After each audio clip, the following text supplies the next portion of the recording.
বাড়িতে আজকে কি রান্না করলাম সেটাই আজকে আপনাদের মাঝে শেয়ার করার চেষ্টা করব। সকালবেলা ঘুম থেকে উঠে যাবতীয় কাজকাম সেরে সকালে খাওয়া-দাওয়া শেষ করে চলে আসলাম রান্না করার জন্য।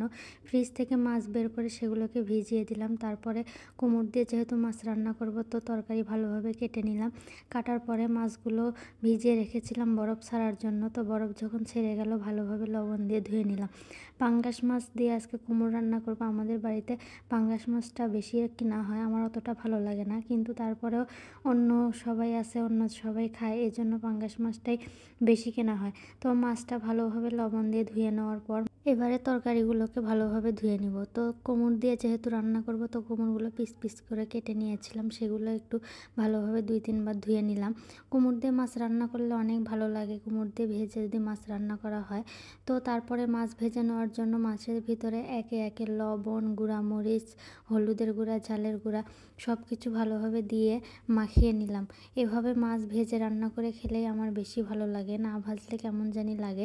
তো মাছ ভাজি করার জন্য কড়াইতে দিয়ে দিলাম একটু তেল।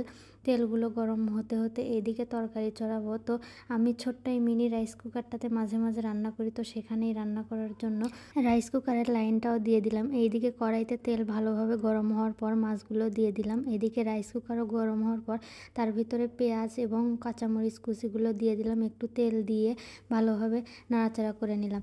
তারপরে যে তরকারি রান্না করার জন্য একটু পানির ভিতরে আদা রসুন বাটা, তারপরে গুঁড়া মরিচ, লবণ, হলুদ সব কিছু একসাথে দিয়ে গুলিয়ে নিলাম। এভাবে রাইস কুকারে রান্না করব, এর জন্য আগের থেকে সব কিছু গুলিয়ে নিলাম। তারপরে এইদিকে যখন পেঁয়াজ কাঁচামরিচ একটু ভাজা ভাজা হয়ে আসলো তার ভিতরে দিয়ে দিলাম জিরা। এদিকে মাছগুলো এক পিঠ ভালোভাবে ভাজা হয়ে গেছে, এজন্য যে মাছগুলোকে পল্টিয়ে দিলাম। এই অনেকক্ষণ ধরে ভালোভাবে মাছগুলো না ভাজলে এমনিতে আমার পাঙ্গাস মাছ খেতে ভালো লাগে না, তার উপর না ভাজলে আরও ভালো লাগে না। তো মাছগুলোকে ভালোভাবে সব কিছু পল্টিয়ে দিলাম। তারপরে এদিকে আবার পেঁয়াজগুলোকে ভালোভাবে নাড়াচাড়া করে নিলাম।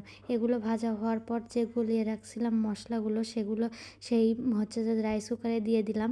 ভাত রান্না করব, এর জন্য ভাতের চাউলগুলো ভালোভাবে ধুয়ে নিলাম। রাইস কুকারে ভাত যেহেতু রান্না করি, গ্যাসে অতটা রান্না করা হয় না, তো চাউলগুলো ভালোভাবে ধুয়ে রাইস কুকার বাটিতে সাইডে রেখে দিলাম। এইদিকে মশলাগুলো ভালোভাবে কষানো হয়ে গেছে, এখন তার ভিতরে দিয়ে দিলাম কেটে রাখা কুমড়োগুলো। তো কুমড়োগুলো দেওয়ার পরে ঢাকনা দিয়ে একটু ঢেকে দিলাম। এইদিকে থালা বাটিও জমা হয়েছিল, সেগুলো মাজা ঘষা করা লাগবে, সেজন্য সেগুলো একটু মেজে নিলাম। একা একা ভিডিও করছিলাম আর এক হাত দিয়ে মাজছিলাম, আসলে ভিডিও করার কেউ নেই তো এজন্যে।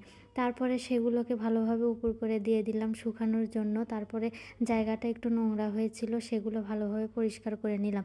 এক কথায় অগোছালো জিনিস আমার একদমই ভালো লাগে না, সব কিছু পরিষ্কার করে রাখলে কেমন জানি অনেক ভালো লাগে। তরকারিটা কষানো হয়ে গেছে, এজন্য ভালোভাবে নাড়াচাড়া দিয়ে একটু পানি দিয়ে দিলাম।